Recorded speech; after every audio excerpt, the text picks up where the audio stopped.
La Iglesia Evangélica Ministerio Sanador presenta su programa Desde el Púlpito con el pastor Moisés Román. ¿Cómo fue el entierro de Jesús? ¿Cómo fue su entierro? ¿Qué implicaciones tiene su entierro? ¿Qué implicaciones tiene su resurrección desde la perspectiva cristiana? Creo que son elementos dignos de considerar, de evaluar, de ponderar y salir de aquí con conclusiones muy claras. Ariel Álvarez Valdés es un doctor en teología bíblica de una de las más prestigiosas universidades de teología, la Universidad de Salamanca. Nos plantea datos interesantes con respecto al enterramiento de Jesús. Datos que me gustaría resaltar en la reflexión de la mañana de hoy. Y también me gustaría resaltar algunos datos sobre su resurrección que los vamos a obtener de otras fuentes, sobre todo de la fuente escritural, de la palabra del Señor. Algo que tal vez muchos de ustedes han podido observar si han leído los evangelios y lo que describe la pasión y muerte y la resurrección de nuestro Señor Jesucristo, es la variedad de interpretaciones que existen con respecto al evento. Algunos, sin darse cuenta, le llaman a esa variedad contradicciones. Y esa etiqueta es un error garrafal. Una contradicción es una contradicción. Una explicación desde una perspectiva distinta, desde una perspectiva diferente es otra cosa. No necesariamente es una contradicción. Usted puede ser testigo de un evento junto a 9 personas. Probablemente cuando le preguntemos a cada uno individualmente, contará la historia de manera distinta. Eso no quiere decir que hay contradicción. Lo que quiere decir es que se vio el evento desde una perspectiva distinta, desde un ángulo distinto. Y desde luego, la forma y manera de enterrar entre los judíos y los romanos es una bastante variada, es una bastante distinta. Y la descripción del entierro de Jesús precisamente varía de acuerdo a la perspectiva de cada uno de los evangelistas. Por ejemplo, los romanos. Los romanos no eran crueles ni brutales en sus leyes. De hecho, todavía al día de hoy hay vestigios de la ley romana en la práctica de la ley del siglo XXI. Y ellos, cuando ajusticiaban a una persona, a un condenado a muerte capital, ellos cuidaban mucho del sentimiento de la familia, del sentimiento de los deudos. Así es que ellos entregaban para la sepultura al cadáver de un condenado a muerte capital, se lo entregaban a sus familiares y le requerían que le dieran una muerte digna. Había sus excepciones y desde luego en el caso de Jesús uno comienza a ver una excepción. Si el ajusticiado era político, para evitar hacerlo mártir, lo dejaban expuesto en la cruz o en el patíbulo sin enterrar. Esto para que las aves rapaces lo devoraran y de esa manera no se tuviera un final recuerdo de un mártir, sino de alguien que había sido devorado por aves rapaces. En el caso de Jesús, él había sido declarado rey de los judíos. Y desde luego, si ya se le había consignado un título político, probablemente había tal vez algún tipo de duda si lo entregaban o no, porque ya había ciertos temores de que él pudiera levantar una revolución, una revuelta entre los judíos para combatir al imperio romano. Pero por el otro lado, ese título estaba muy expreso. Ese título que decía era Rey de los Judíos, y se le demarcaba como Rey de los Judíos precisamente como una ironía, como una burla, porque a fin de cuentas los judíos lo mataron precisamente porque él se había declarado rey y él no era rey. Así es que tal vez no había un asunto muy serio con ese planteamiento. Lo cierto es que probablemente a Jesús lo hubieran entregado para que le dieran un entierro digno. Pero hay un problema. Los seguidores de Jesús se habían ido a la huida y nadie vino a reclamar su cuerpo. Los familiares de Jesús tampoco fueron a reclamar su cuerpo. Lo que quiere decir entonces es que por parte de la ley romana no había quien bajara el cuerpo de Jesús de la cruz, porque nadie lo había reclamado. La probabilidad era que se quedara ahí y las aves rapaces se comieran su cadáver. Ahora, ¿por qué no fue así? ¿Por qué no sucedió así? Pues no sucedió así porque los judíos no veían bien la práctica de dejar cadáveres expuestos públicamente. Y según la ley judía, esta establecía que un cadáver no debía contaminar la tierra ni ser expuesto en la noche, mucho menos el cadáver de un maldito. Y Jesús fue declarado maldito. Mire lo que dice Deuteronomio capítulo 21 y verso 23. Ahí está la ley. La ley dice, si alguno hubiera cometido algún crimen digno de muerte, como Jesús, ¿no? Y lo hicierais morir y lo colgareis de un madero, como a Jesús, no dejaréis que su cuerpo pase la noche sobre el madero. Sin falta lo enterrarás el mismo día, porque maldito por Dios es el colgado. Y no contaminarás tu tierra que Jehová, tu Dios, te da por heredad. Es decir, la razón por la que hay que bajar el cuerpo de Jesús, según la ley judía, es porque es un maldito.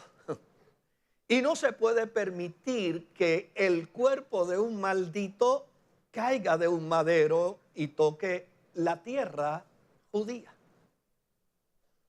Jesús muere un viernes a las 3 de la tarde. Y el viernes a las 6 de la tarde ya es sábado judío. Por lo tanto, hay que proceder de manera rápida, de manera ligera, para bajar ese cuerpo, prepararlo y enterrarlo.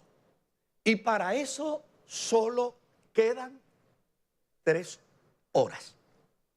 Ahora bien, ¿qué perspectivas nos dan los historiadores que narran la historia en la Escritura?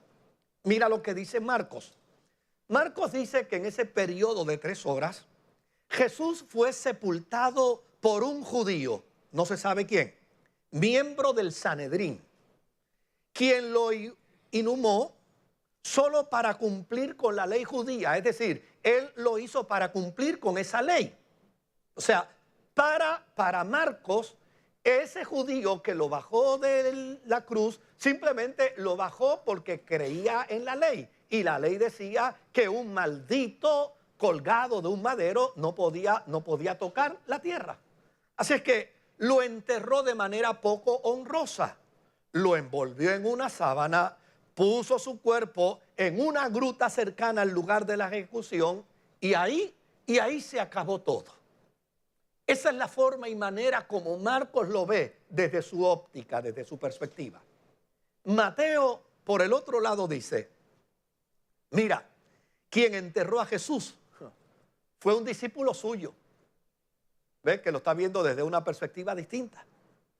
Era una persona rica, el cual preparó un entierro digno y hasta le cedió su propia tumba. Lo está viendo desde una perspectiva distinta. No dice su nombre, pero describe a la persona. Lucas, por su parte, entonces dice, mira, lo enterró un judío, pero ese judío era miembro del Sanedrín, quien miraba a Jesús como un hombre de Dios. E inclusive, siendo miembro del Sanedrín, no votó a favor de su muerte. Se abstuvo de su voto. Y por esa razón, él obró de una manera digna y responsable. Si usted observa, cada uno está explicando lo que sucedió en esas 3 horas de manera distinta. Claro, desde la perspectiva de Juan, que es el que nos falta, es que yo quiero trabajar mi reflexión con ustedes hoy. ¿Y por qué escojo a Juan? Escojo a Juan porque Juan incluye lo que los otros omiten. Y omite lo que los otros incluyen. Juan dijo, no, yo voy a contar la historia desde mi perspectiva, la voy a contar desde mi posición. Y yo voy a considerar otras cosas que ustedes no han considerado. Y voy a obviar algunos de los comentarios que ustedes han hecho porque a fin de cuentas no me interesa considerarlos. ¿Qué les parece si los invito a que veamos la historia de Juan? Cómo Juan cuenta el entierro de Jesús. Juan capítulo 19, verso 38 al verso 42. Después de todo esto, dice Juan, José de Arimatea, este dio su nombre, los otros lo omitieron, él lo presenta. José de Arimatea, que era discípulo de Jesús, pero secretamente, por miedo de los judíos, rogó a Pilato que le permitiese llevarse el cuerpo de Jesús, y Pilato se lo concedió. Entonces vino y se llevó el cuerpo de Jesús. También Nicodemo, aquí apareció otro personaje. No estaba en la ecuación de Mateo, ni de Marcos, ni de Lucas, pero Juan incluye lo que otros omiten. Dice, y Nicodemo, el que antes había visitado a Jesús de noche, vino trayendo un compuesto de mirra y de aloes como de 100 libras. Tomaron pues el cuerpo de Jesús y lo envolvieron en lienzos con especias aromáticas, según es costumbre sepultar entre los judíos. Y en el lugar donde había sido crucificado había un huerto, y en el huerto un sepulcro brand new, en el cual aún no había sido puesto ninguno. Allí pues, por causa de la preparación de la Pascua de los judíos, y porque aquel sepulcro estaba cerca, pusieron a Jesús.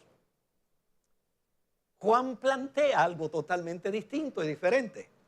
Juan dice que el entierro de Jesús fue hecho por 2 personas que admiraban a Jesús. Pero desde luego, hay algo que Juan dice de ellos, y es que eran cobardes y temerosos. Tenían miedo. Lo hicieron, siguieron a Jesús secretamente, eran discípulos de Jesús secretamente, lo seguían de lejos, lo seguían en secreto, pero al final, tuvieron que dar cara en el momento más peligroso y más difícil. Es decir, se vindicaron. Y en el momento más difícil decidieron retratarse ante los judíos y ante los romanos. Muy poco se sabe de la posición social de José de Arimatea, pero lo poco que se sabe es que era rico, que era miembro del Sanedrín, y desde luego unos teólogos dicen que consintió para que mataran a Jesús y otros dicen que no estuvo de acuerdo con la muerte de Jesús. Juan dice que era discípulo de Jesús a escondidas. Y desde luego dice que era discípulo de Jesús a escondidas porque era miembro del Sanedrín y no podía ser miembro del Sanedrín confesando a Jesús como un discípulo, porque eso lo descalificaría. ¿Quiénes entonces exigieron que se bajara el cuerpo de Jesús de la cruz? Lo exigieron los judíos. Ellos querían cumplir la ley. Exigieron quitar el cuerpo de Jesús de la cruz. Pero desde luego los discípulos no lo iban a bajar porque se habían ido de fuga. La familia de Jesús no lo iba a bajar porque ellos no solicitaron el cuerpo. Juan dice que entonces apareció milagrosamente José de Arimatea, quien solicitó a Pilato el cuerpo de Jesús. Pilato lo concedió y entonces él es quien decide bajar el cuerpo de Jesús. Claro, hay una nota sobre José de Arimatea que presenta la historia de Juan. Y es que José de Arimatea esperaba el reino de Dios. Y como él esperaba el reino de Dios, lo que esto quiere decir es que José de Arimatea vivía en el mundo del por si acaso. ¿Sabe cuál es el mundo del por si acaso, verdad? Yo no sé si Dios existe, pero por si acaso, déjame creer en Él. Yo no sé si Jesús es el Mesías, pero por si acaso, déjame creer en Él. Y él vivía en ese mundo, en el mundo del por si acaso. Ahora, como está dentro del marco del mundo del por si acaso, y desde luego la evidencia tiende a demostrar que él no estuvo de acuerdo con su muerte, que él sintió que aquello fue un acto inhumano, que no se utilizó el debido procedimiento de ley, que se abusó de todo el proceso, que se manipuló la evidencia como gusto y gana le dio a los judíos. Él entendía entonces que había que obrar con algún sentido de justicia. Él sabía de la injusticia del proceso y entendía que Cristo pudo haberse defendido mucho mejor, pero escogió morir por quien era, el Mesías. Él quería ser solidario con Jesús a la hora de su muerte, pero no quería ser un solidario solo. Obviamente, él está en esa esfera del por si acaso. Entonces, como no quería ser un solidario solo, decidió invitar a Nicodemo. Y entonces invita a Nicodemo, y cuando invita a Nicodemo, obviamente, él sabe a quién está invitando. Nicodemo era un fariseo y era jefe entre los judíos. Se sentó con él, conversó con él y le dijo: chico, tú sabes que yo estuve presente en el juicio y la verdad que allí se cometieron unas atrocidades, no se siguió el proceso, no se trabajó como debió haberse trabajado, se compraron testigos, hubo un montón de mentirosos que testificaron allí, sacaron de contexto las palabras de Jesús. Yo no estaba de acuerdo y desde luego, bendito, a mí me gustaría darle una muerte digna, un entierro digno, perdón, porque yo creo que ese ser que está ahí se merece que lo entierren con dignidad. ¿Qué te parece si tú me acompañas, si tú vas conmigo? Y Nicodemo dijo: pues mira, me parece bien. Yo creo que ya él lo ajusticiaron, ya él lo mataron, ya a él lo liquidaron. Él ya prácticamente ya no hay nada más de qué acusar. Yo creo que no hacemos nada malo, no hacemos nada indebido. Por lo menos cumplimos con la ley. La ley dice que hay que bajarlo del madero. La ley dice que él es un maldito, que hay que enterrarlo antes de las 6 de la tarde. Vamos para allá. Pero cuando Nicodemo llegó, José de Arimatea se sorprendió. Nicodemo llegó con 100 libras de mirra y de aloe para ungir el cuerpo de Jesús. Me parece mirar a José de Arimatea y decirle, sí, pero ¿qué te pasa a ti? ¿Por qué tú has traído ese cargamento? Oiga, 100 libras de mirra y de aloe es suficiente como para hundir el cuerpo en el sepulcro. ¿Por qué tú has hecho esto? Dice, mira, yo siempre lo vi como un buen maestro. Yo siempre vi que él era una persona muy brillante, muy inteligente. Y si hemos acordado enterrarlo con dignidad, yo lo quiero enterrar como a un maestro, como a un rabino. Claro está, la historia bíblica nos revela la intención de José de Arimatea y de Nicodemo con respecto al cuerpo de Jesús. Era la intención de dignificar el cuerpo como por aquello de asegurarme por si acaso, pero a la misma vez de demostrar la dignidad que ellos tenían y expresar para la historia que ellos no tuvieron nada que ver con una muerte injusta.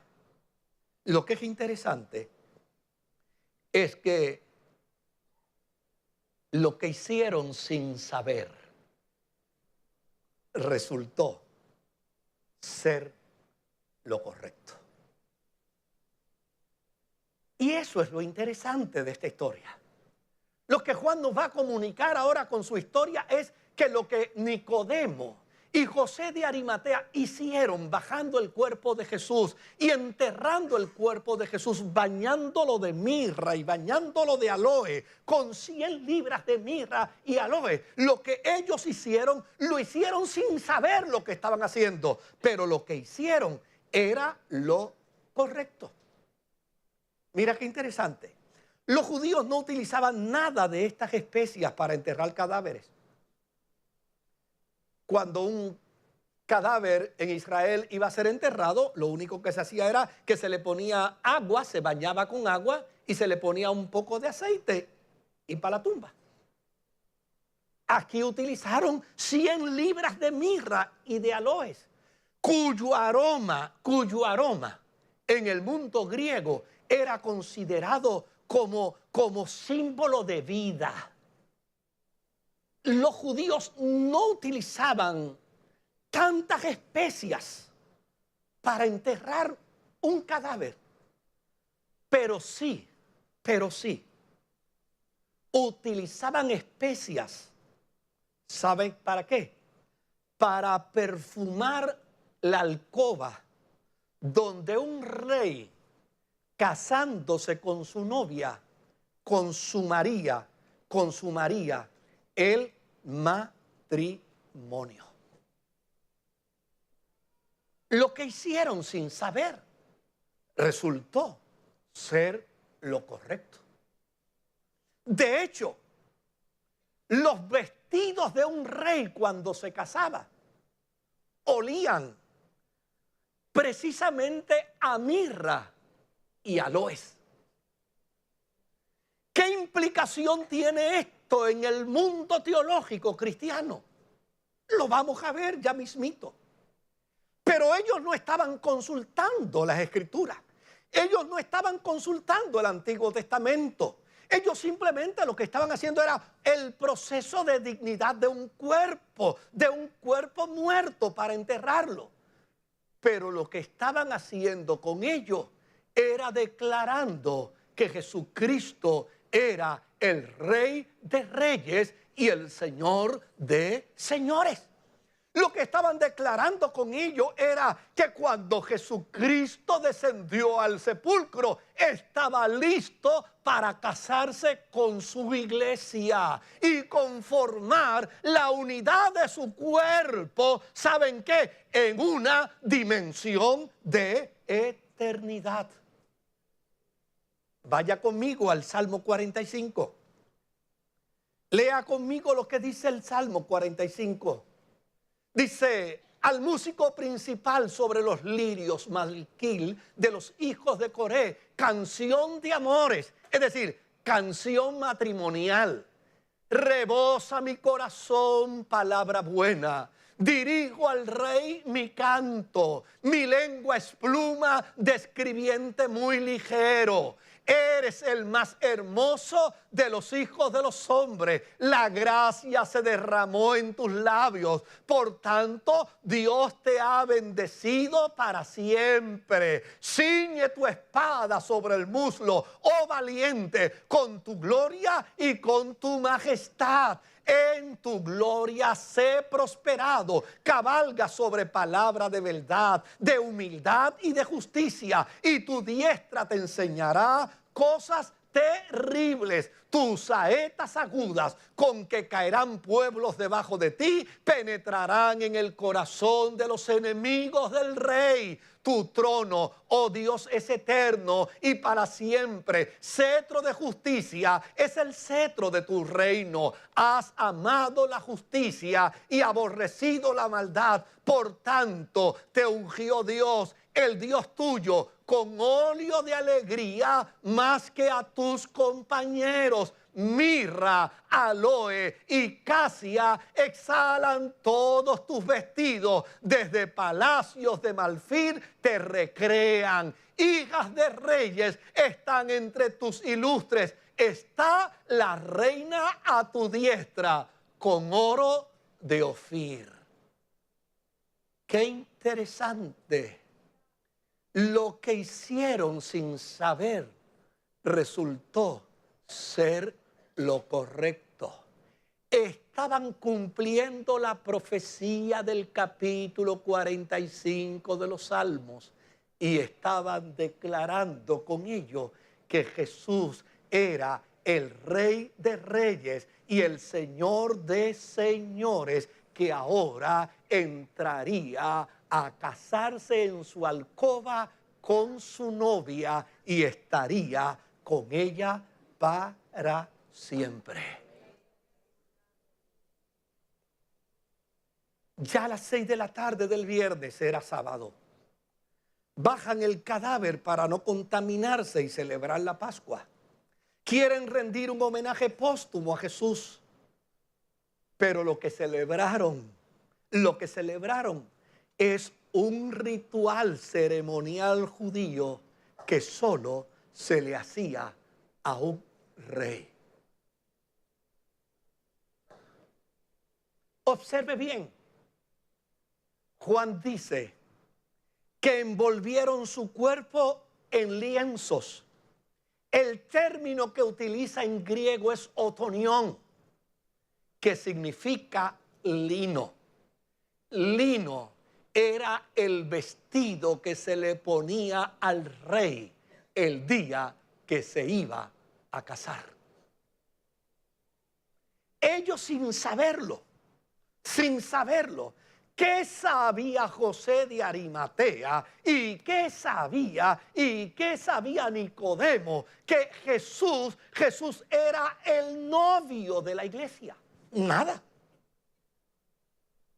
Sin saberlo, prepararon el cuerpo de Jesús para una ceremonia nupcial. La ceremonia que ha declarado a la iglesia esposa del Cordero. Es interesante que cuando Jesús comenzó el ministerio, Juan el Bautista es entrevistado por una gente y le preguntaron: oye Juan, ¿eres tú el Mesías? Y él dijo: no soy el Mesías, yo soy el amigo del novio. Ok, el amigo del novio. ¿Qué significa ser el amigo del novio? En la boda jerosomoletana, el amigo del novio era el que coordinaba toda la boda. Era el que se encargaba de todo el proceso. Y era el que salía a gritar por todas las calles que ya la boda estaba preparada y que ahora todos podían ir como invitados a celebrarla. Desde luego, el amigo del novio, que es Juan el Bautista, tenía todavía otra función en la boda jerosomoletana. Él tenía que llegar hasta la alcoba. Y entonces cuando estaba en la alcoba donde se iba a celebrar ¿qué? El encuentro de la pareja, la unidad de la pareja, donde la pareja iba a consumar su matrimonio. En ese encuentro, en esa alcoba, allí tenía que estar Juan el Bautista porque era el amigo del novio. Tenía que custodiar la alcoba hasta que el novio llegara de madrugada. De madrugada, usted está oyendo bien, de madrugada el novio tenía que llegar con la novia. Y cuando venía todavía en la niebla de la madrugada, entonces el novio preguntaba, la contraseña, novio. Y el novio daba la contraseña. Y cuando él daba la contraseña, entonces el amigo del novio se iba, se desaparecía en el camino para que ni la novia ni el novio lo vieran. Juan dijo, yo soy el amigo del novio. Qué interesante que cuando Juan el Bautista llegó al patíbulo de su muerte, cuando estaba en la cárcel para ser decapitado, él mandó hacerle una pregunta a Jesús. ¿Eres tú el que has de venir o tengo que esperar a otro? Y cuando hizo esta pregunta, él lo que estaba diciendo era, yo soy el amigo del novio, estoy guardándote la alcoba, pero necesito saber si ya empezó a florecer la mañana y tú vienes a consumar el matrimonio con tu novia. Dime si eres tú el que has de venir o tengo que esperar a otro. Y nota bien cuál fue la contraseña. Vayan y díganle a Juan, los ciegos ven, los sordos oyen, los paralíticos se levantan, los muertos son resucitados y a los pobres le es anunciado el evangelio. Era como si Jesús le dijera a Juan, llegó la mañana, acaba y desaparécete, porque yo voy con mi novia para la alcoba a consumar mi matrimonio. Ahora Juan está diciendo en su documento, José de Arimatea y Nicodemo, sin saberlo, le han preparado la alcoba nupcial al Rey de Reyes para que pueda consumar su matrimonio con la iglesia. Juan dice cosas interesantes. En el lugar donde lo pusieron había un jardín. Y desde luego, un jardín es sinónimo de vida. Adán y Eva fueron puestos ¿dónde? En el jardín del Edén, para que vivieran eternamente. Cuando la muerte vino sobre de ellos como consecuencia de la desobediencia, fueron expulsados ¿de dónde? Del jardín. Ya no podían estar en el lugar de vida. A Jesús lo entierran en un lugar donde había un jardín. Pero hay otro dato interesante. En Segunda de Reyes, en el capítulo 21, no lo voy a leer, solamente le doy la cita. Segunda de Reyes, capítulo 21, verso 18 al 26. Se dice que los reyes de Judá eran sepultados en un jardín. De hecho, en Nehemías capítulo 3 y verso 16, según la versión de la Septuaginta, a David lo enterraron en un jardín. Jesucristo es el león de la tribu de Judá. Él es el Rey de Reyes de la tribu de Judá. Tenía que ser enterrado. ¿Dónde? En un jardín.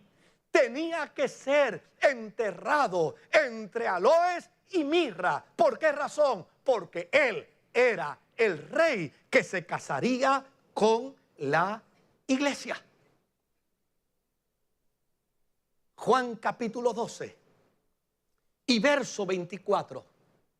Jesús dice, de cierto os digo, es decir, voy a decirles la verdad y nada más que la verdad, que si el grano de trigo no cae en la tierra y muere, queda solo, pero si muere, lleva mucho fruto. Jesús es el primero en este sepulcro. ¿Verdad que leyó conmigo que la tumba era qué? Nuevecita, brand new. Allí no habían metido a nadie todavía. Jesús entra a una tumba nueva. Y todos los que creen en Él pasan no solo por su muerte, sino que pasan también por ¿dónde? Por ese sepulcro. Y pasan para vida y para resurrección. Este no es el sepulcro donde pusieron a Lázaro. Ustedes se acuerdan que cuando Jesús llegó al sepulcro donde pusieron a Lázaro, ¿qué fue lo primero que hizo? Comenzó ¿a qué? A llorar. ¿Por qué Jesús lloró en el sepulcro de Lázaro? Porque ese no es el sepulcro para los seres humanos. Ese no es el lugar para los seres humanos. La voluntad de Dios es que nadie se pierda, sino que todos procedan ¿qué? Al arrepentimiento. El propósito de Dios es la salvación de todos los seres humanos. El sepulcro de Lázaro lo que anunciaba era: se acaba la vida, aquí se acaba la vida. Note bien que Jesús ni siquiera lo quiso tocar. Dijo: vayan ustedes y ¿qué? Y muevan ¿qué? Muevan la piedra. El sepulcro donde pusieron a Jesús tiene un significado distinto. Es precisamente la alcoba donde la iglesia y Jesús se vinculan para un matrimonio eterno. José de Arimatea y Nicodemo, sin saber, hicieron lo correcto. El domingo pasado, cuando terminé de predicar, algunos hermanos con sobradísima razón se me acercaron. Ellos escucharon bien. Y algunos de ellos me dijeron: pastor, usted fue muy cruel con la religión del judaísmo en el tiempo de Jesús. Le dije: no fui cruel. Dije lo que la Biblia enseña. Dije lo que el Evangelio enseña. Me dice: sí, pero fuiste cruel con los cristianos que se quieren hacer mesiánicos. Bueno, los cristianos que se quieren hacer mesiánicos, ese es su problema. Yo no tengo ninguna dificultad con eso, pero yo no voy a dejar de predicar lo que la Biblia enseña. La Biblia habla con perfecta claridad. Cuando la Biblia dice que Jesús maldijo la higuera y le dijo a la higuera: nadie más coma fruto de ti, ¿sabe lo que quiso decir? Nadie pueda vivir en paz con Dios. Nadie pueda vivir una experiencia de reconciliación con Dios a través de la tesis del judaísmo. Y eso es lo que declara la fe cristiana. Jesucristo no dijo: yo y el judaísmo somos el camino. Lo pudo haber dicho, era judío, pero él no dijo: yo y el judaísmo somos el camino. Él dijo: yo soy el camino, yo soy la verdad, yo soy la vida, y nadie irá al Padre si no es por mí. Él lo dijo con perfecta claridad. Y desde esa perspectiva, desde esa claridad bíblica, mira lo que nos dice Juan en el capítulo 8, en el verso 51 al 58. Capítulo 8, verso 51 al 58. Mira lo que dice la Escritura. Dice: de cierto os digo, que el que guarda mi palabra nunca verá ¿qué? Nunca verá muerte. Entonces los judíos ahora le dijeron: ahora conocemos que tienes demonio. Abraham murió y los profetas también murieron. Y tú dices: el que guarda mi palabra no sufrirá muerte. ¿Eres tú acaso mayor que nuestro padre Abraham, el cual murió? Y los profetas murieron. ¿Quién te crees tú que eres? ¿qué te haces a ti mismo? Respondió Jesús: si yo me glorifico a mí mismo, mi gloria nada es. Mi Padre es el que me glorifica, el que a vosotros decís que es vuestro Dios. Pero vosotros no le conocéis, mas yo le conozco. Y si dijere que no le conozco, sería mentiroso como vosotros. Pero le conozco y guardo su palabra. Abraham vuestro padre se gozó de que había de ver mi día. Lo vio y se gozó. ¿Qué está diciendo él? Entonces le dijeron los judíos: aún no tienes 50 años y has visto tú a Abraham.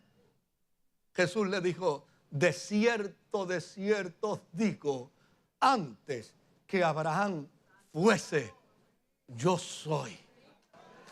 Ay, Señor amado, un buen jíbaro diría: ay, mi madre. ¿Qué está diciendo Jesús aquí? Jesús está diciendo con perfecta claridad. ¿Cómo le llamaban los judíos a esa parte derecha del Seol donde iban los piadosos? ¿Cómo le llamaban? ¿El seno de qué? El seno de Abraham. Así era como ellos le llamaban. Mira lo que Jesús les está diciendo a ellos. ¿Saben ustedes?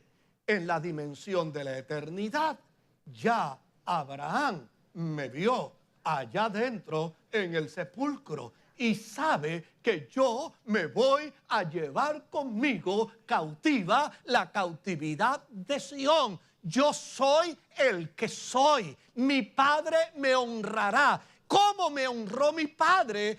Podemos decir Juan, en el contexto de Juan, ¿cómo honró Dios a Jesús? Pues cuando lo envió al sepulcro. ¿Sabe cómo lo envió? Lo envió como a un rey, bañadito de aloe, bañadito de mirra. Lo envió vestidito de lino, como si fuera a decir: aquí ha llegado el novio, me voy a casar con la iglesia. Y el que cree en mí, como dice la Escritura, no vendrá jamás a condenación, sino que ha pasado de muerte a vida. A vida.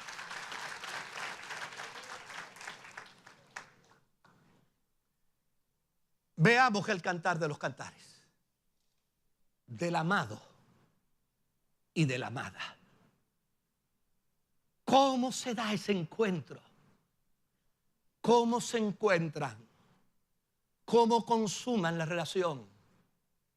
¿Cómo se unen para siempre? Mira lo que dice Cantar de los Cantares, capítulo 4, verso 11 al verso 16. Aquí empieza a hablar la novia. Como panal de miel destilan, el novio, perdón, como panal de miel destilan tus labios, oh esposa. Miel y leche hay debajo de tu lengua, y el olor de tus vestidos como el olor del Líbano. Verso 12. Huerto cerrado eres, hermana mía, esposa mía, fuente cerrada, fuente sellada. Es decir, te conservaste para mí. Tus renuevos son paraísos de granado, con frutos suaves, de flores de aleña y de nardos, nardo y azafrán, caña aromática y canela, con todos los árboles de incienso, mirra y aloes, con todas las principales especias aromáticas, fuente de huertos, pozo de aguas vivas que corren del Líbano. Levántate, Aquilón, y ven, austro, soplad en mi huerto, dice el novio, despréndanse en sus aromas, venga mi amado a su huerto y coma de su dulce fruta. ¿Lo entendió? Lo que José de Arimatea y Nicodemo hicieron, lo hicieron sin saber, pero resultó ser lo correcto. Declararon al Jesús como el rey que se casa con la iglesia. De hecho, me llama la atención una expresión más, una expresión interesantísima, sumamente interesante.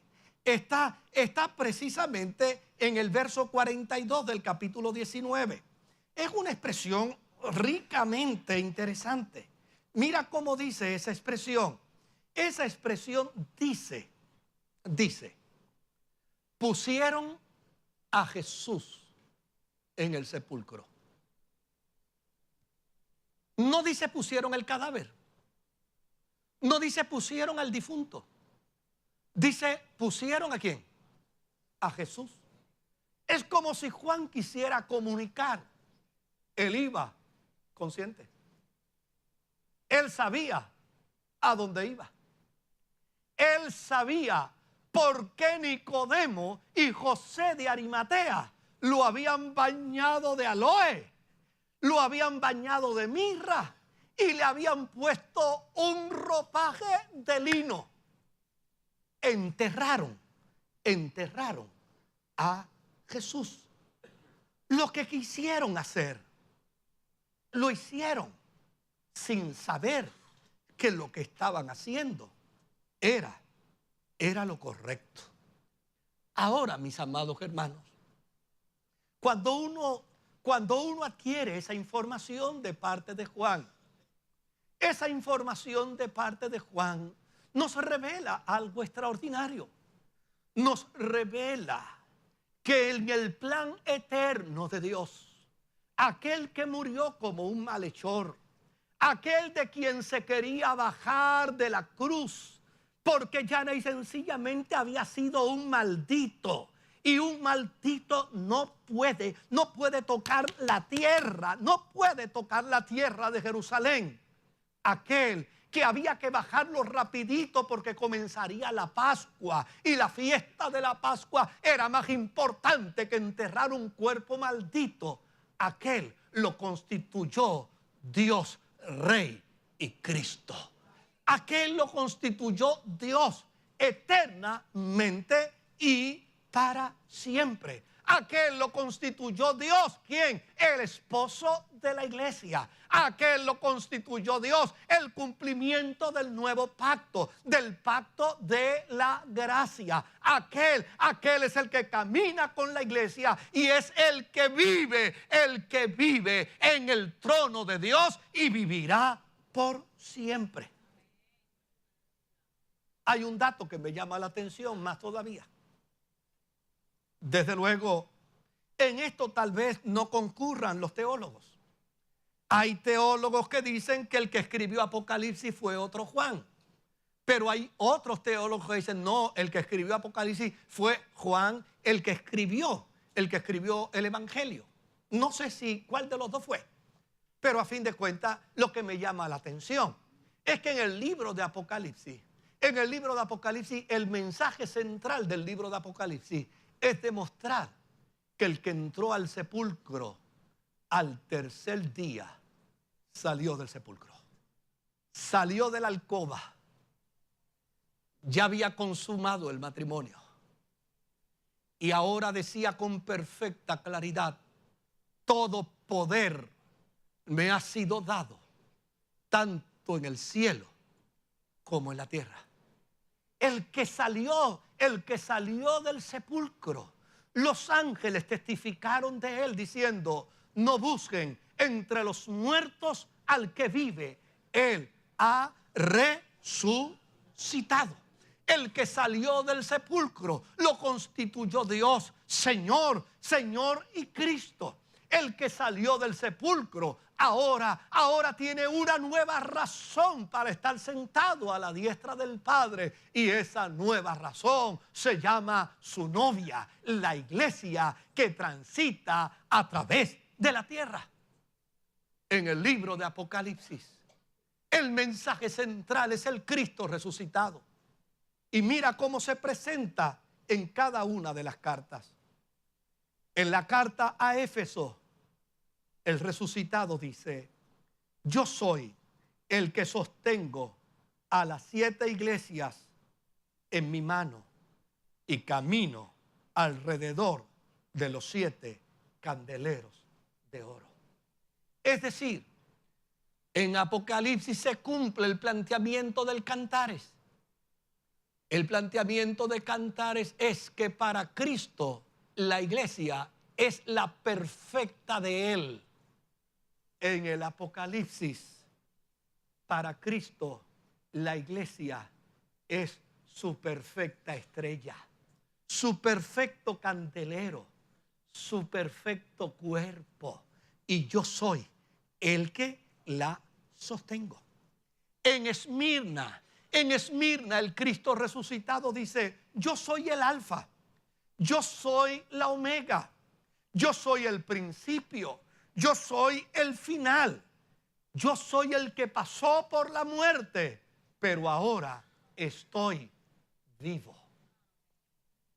En Pérgamo dice: yo soy el que tiene la espada aguda de 2 filos.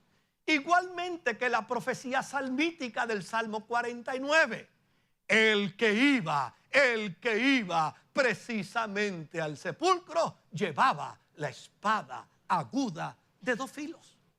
Mira lo que dice Tiatira: yo soy el Hijo de Dios, el que tiene ojos como de fuego y pies como bronce bruñido. Soy el poder inconmovible de el resucitado.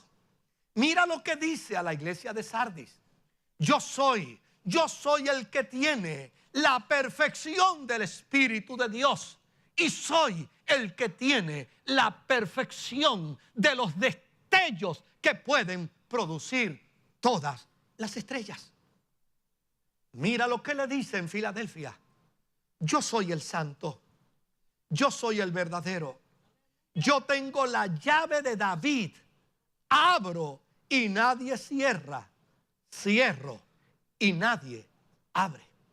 Mira lo que dice a la Odisea: yo soy el amén, el testigo fiel, el veraz, soy el origen y soy la razón de toda la creación. Llama la atención cuando miramos las Sagradas Escrituras. Llama la atención lo que nos dice ahora el capítulo 1 del libro de Apocalipsis, verso 12 al verso 18. Capítulo 1 de Apocalipsis, verso 12 al verso 18. Dice: y me volví para ver la voz que hablaba conmigo, y vuelto vi 7 candeleros de oro, y en medio de los 7 candeleros de oro a uno semejante al Hijo del Hombre, vestido de una ropa que llegaba hasta los pies y ceñido por el pecho con un cinto de oro. Su cabeza y sus cabellos eran blancos como blanca lana, como nieve. Sus ojos como llama de fuego. Y sus pies semejantes al bronce bruñido, refulgente como en un horno. Y su voz como el estruendo de muchas aguas. Tenía en su diestra 7 estrellas. De su boca salía una espada aguda de 2 filos. Y su rostro era como el sol cuando resplandece en su fuerza.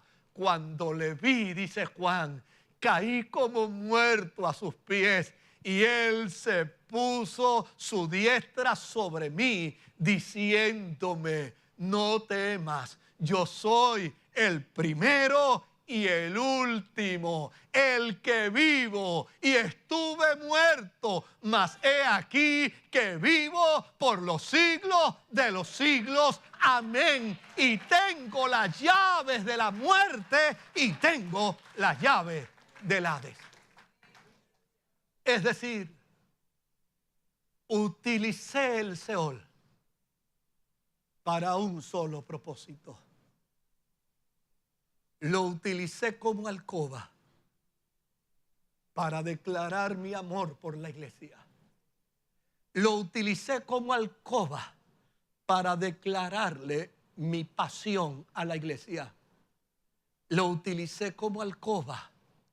Nicodemo y José de Arimatea, sin saber, hicieron lo correcto.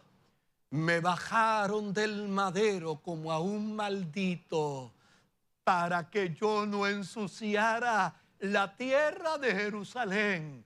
Me metieron en el sepulcro y yo descendí, me casé como un rey, lleno de mirra, con olores de aloe, sinónimos de vida eterna, vestido de lino. Me he llevado cautiva la cautividad y ahora yo puedo decir, yo soy de mi amado y mi amado es mío. Ahora podemos decir, Cristo nos pertenece y nosotros le pertenecemos total y absolutamente a Él.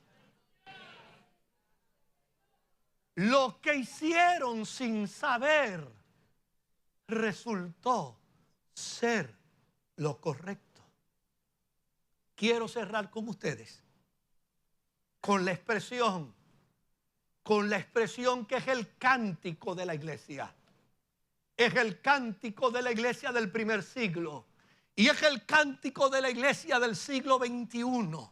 Y si pasara otro siglo más, sería el cántico de la iglesia del siglo XXII. Y si volviera otro siglo, sería el cántico de la iglesia del siglo XXIII, porque es el cántico eterno y para siempre. Filipenses capítulo 2 y versículo 9 hasta el versículo 11. José de Arimatea bajaron el cuerpo maldito de la cruz, pero declararon sin saberlo que ese cuerpo maldito era el cuerpo del Rey de Reyes, del Señor de Señores, que se casaría con la iglesia para siempre. Y mira ahora lo que dice el cántico, por lo cual Dios también le exaltó hasta lo sumo. Es decir, no fue José de Arimatea, no fue Nicodemo. Dios lo exaltó hasta lo sumo y le dio un nombre que es sobre todo nombre, para que en el nombre de Jesús se doble toda rodilla de lo que está en los cielos, de lo que está en la tierra y debajo de la tierra, y toda lengua confiese que Jesucristo es el Señor, para gloria de Dios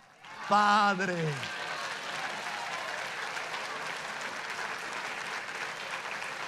Lo que hicieron sin saber. Lo que hicieron sin saber. José de Arimatea y Nicodemo, si se enteraron, fue en el cielo. Lo que hicieron sin saber resultó ser lo correcto. La iglesia hoy declara al resucitado el Cristo, el Kyrios.